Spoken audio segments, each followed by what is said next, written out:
ओम नमः शिवाय। शिव जी की कृपा आप सभी पर बनी रहे। शिव और सती का विवाह कथा आज हम सुनेंगे। दोस्तों, श्रावण माह महात्म्य की जो कथाएं चैनल पर अपलोड की जा चुकी है, अगर आपने अभी तक नहीं सुनी तो चैनल पर जाकर जरूर सुने। बाकी की सभी कथाएं अधिक मास समाप्त होने के बाद चैनल पर अपलोड जरूर होगी। आज हम शिव और सती का विवाह का कथा सुनेंगे। दक्ष प्रजापति की कई पुत्रियां थी। सभी पुत्रियां गुणवती थी। फिर भी दक्ष के मन में संतोष नहीं था। वे चाहते थे उनके घर में एक ऐसी पुत्री का जन्म हो जो सर्वशक्ति संपन्न हो एवं सर्व विजयिनी हो, जिसके कारण दक्ष एक ऐसी ही पुत्री के लिए तप करने लगा। तप करते करते अधिक दिन बीत गए तो भगवती दुर्गा ने प्रकट होकर कहा, मैं तुम्हारे तप से प्रसन्न हूँ। तुम किस कारणवश तप कर रहे हो? दक्ष ने तप करने का कारण बताया तो माँ बोली, मैं स्वयं पुत्री रूप में तुम्हारे यहाँ जन्म धारण करूंगी। मेरा नाम सती होगा। मैं सती के रूप में जन्म लेकर अपनी लीलाओं का विस्तार करूंगी। फलतः भगवती दुर्गा ने सती रूप में दक्ष के यहाँ जन्म लिया। सती दक्ष की सभी पुत्रियों में सबसे अलौकिक थी। सती ने बाल्य अवस्था में ही कई ऐसे अलौकिक आश्चर्यचकित करने वाले कार्य कर दिखाए थे, जिन्हें देखकर स्वयं दक्ष को भी विस्मयता होती रहती थी। जब सती विवाह योग्य हो गई तो दक्ष को उनके लिए वर की चिंता होने लगी। उन्होंने ब्रह्मा जी से इस विषय में परामर्श किया। ब्रह्मा जी ने कहा, सती दुर्गा का अवतार है। दुर्गा आदि शक्ति और शिव आदि पुरुष हैं। अतः सती के विवाह के लिए शिव ही योग्य और उचित वर हैं। दक्ष ने ब्रह्मा जी की बात मानकर सती का विवाह भगवान शिव के साथ कर दिया। सती कैलाश में जाकर भगवान शिव के साथ रहने लगी। भगवान शिव दक्ष के दामाद थे, किंतु एक ऐसी घटना घटित हो गई जिसके कारण दक्ष के हृदय में भगवान शिव के प्रति बैर और विरोध भाव पैदा हो गया। एक बार देवलोक में ब्रह्मा ने धर्म के निरूपण के लिए एक सभा का आयोजन किया था। सभी बड़े बड़े देवता सभा में एकत्र हो गए थे। भगवान शिव भी इस सभा में बैठे थे। सभा मंडल में दक्ष का आगमन हुआ। दक्ष के आगमन पर सभी देवता उठकर खड़े हो गए, पर भगवान शिव खड़े नहीं हुए। उन्होंने दक्ष को प्रणाम भी नहीं किया। फलतः दक्ष ने अपमान का अनुभव किया। केवल यही नहीं, उनके हृदय में भगवान शिव के प्रति ईर्ष्या की आग जल उठी। वे उनसे बदला लेने के लिए समय और अवसर की प्रतीक्षा करने लगे। एक बार सती और शिव कैलाश पर्वत पर बैठे हुए परस्पर वार्तालाप कर रहे थे। उसी समय आकाश मार्ग से कई विमान कनखल की ओर जाते हुए दिखाई पड़े। सती ने उन विमानों को देखकर भगवान शिव से पूछा, प्रभु, ये सभी विमान किसके हैं और कहाँ जा रहे हैं? भगवान शंकर ने उत्तर दिया, आपके पिता ने बहुत बड़े यज्ञ का आयोजन किया है। समस्त देवता और देवांगनाएं इन विमानों में बैठकर उसी यज्ञ में सम्मिलित होने जा रहे हैं। इस पर सती ने दूसरा प्रश्न किया, क्या मेरे पिता ने आपको यज्ञ में सम्मिलित होने के लिए नहीं बुलाया? भगवान शंकर ने उत्तर दिया, आपके पिता मुझसे बैर रखते हैं, फिर वे मुझे क्यों बुलाने लगे? सती मन ही मन सोचने लगी, फिर बोली, यज्ञ के इस अवसर पर अवश्य मेरी सभी बहनें आएंगी। उनसे मिले हुए बहुत दिन हो गए। यदि आपकी अनुमति हो तो मैं भी अपने पिता के घर जाना चाहती हूँ। यज्ञ में सम्मिलित हो लूंगी और बहनों से भी मिलने का शुभ अवसर मिलेगा। भगवान शिव ने उत्तर दिया, इस समय वहां जाना उचित नहीं होगा। आपके पिता मुझसे जलते हैं। हो सकता है वे आपका भी अपमान करें। बिना बुलाए किसी के घर जाना उचित नहीं होता है। इस पर सती ने प्रश्न किया, ऐसा क्यों?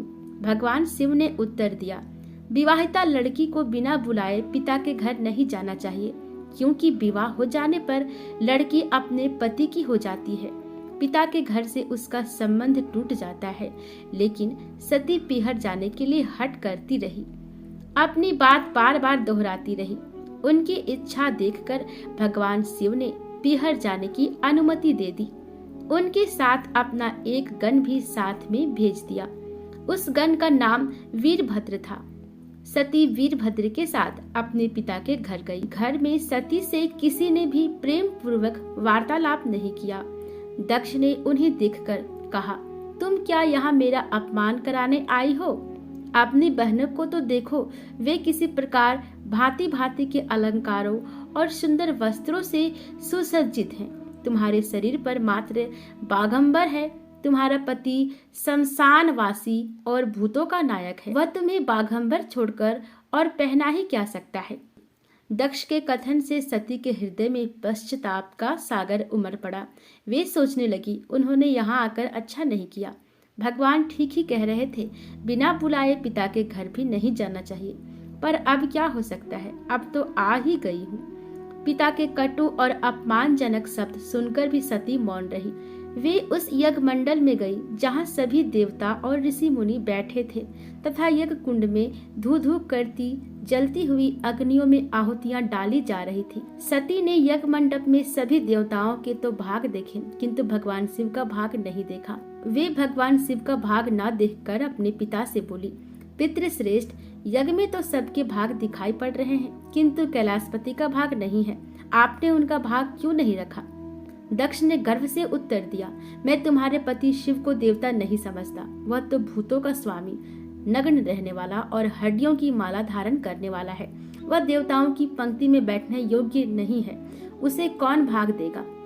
सती के नेत्र लाल हो उठे, उनकी भौहें कुटिल हो गई, उनका मुखमंडल प्रलय की सूर्य की भांति तेजोदीप्त हो उठी। उन्होंने पीड़ा से तिल मिलाते हुए कहा, ओह, मैं इन शब्दों को कैसे सुन रही हूँ। मुझे धिक्कार है। देवताओं, तुम्हें भी धिक्कार है।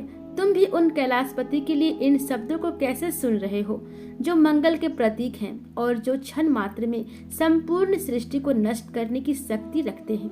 वे मेरे स्वामी हैं। नारी के लिए उसका पति ही स्वर्ग होता है। जो नारी अपने पति के लिए अपमानजनक शब्द को सुनती है, उसे नरक में जाना पड़ता है। पृथ्वी सुनो, आकाश सुनो और देवताओं तुम भी सुनो। मेरे पिता ने मेरे स्वामी का अपमान किया है। मैं अब एक क्षण भी जीवित रहना नहीं चाहती। सती अपने कथन को समाप्त करती हुई यज्ञ के कुंड में कूद पड़ी। जलती हुई आहुतियों के साथ उनका शरीर भी जलने लगा। यज्ञ मंडप में खलबली पैदा हो गई। हाहाकार मच गया। देवता उठकर खड़े हो गए। वीरभद्र क्रोध से कांप उठे। वे उछल उछल कर यज्ञ का विध्वंस करने लगे। यज्ञ मंडप में भागदड़ मच गई। देवता और ऋषि मुनि भाग खड़े हुए। वीरभद्र ने देखते ही देखते दक्ष का मस्तक काट कर फेंक दिया। यह समाचार भगवान शिव के कानों में भी पड़ा। वे प्रचंड आंधी की भांति कनखल जा पहुँचे। सती के जले हुए शरीर को देखकर भगवान शिव अपने आप को भूल गए।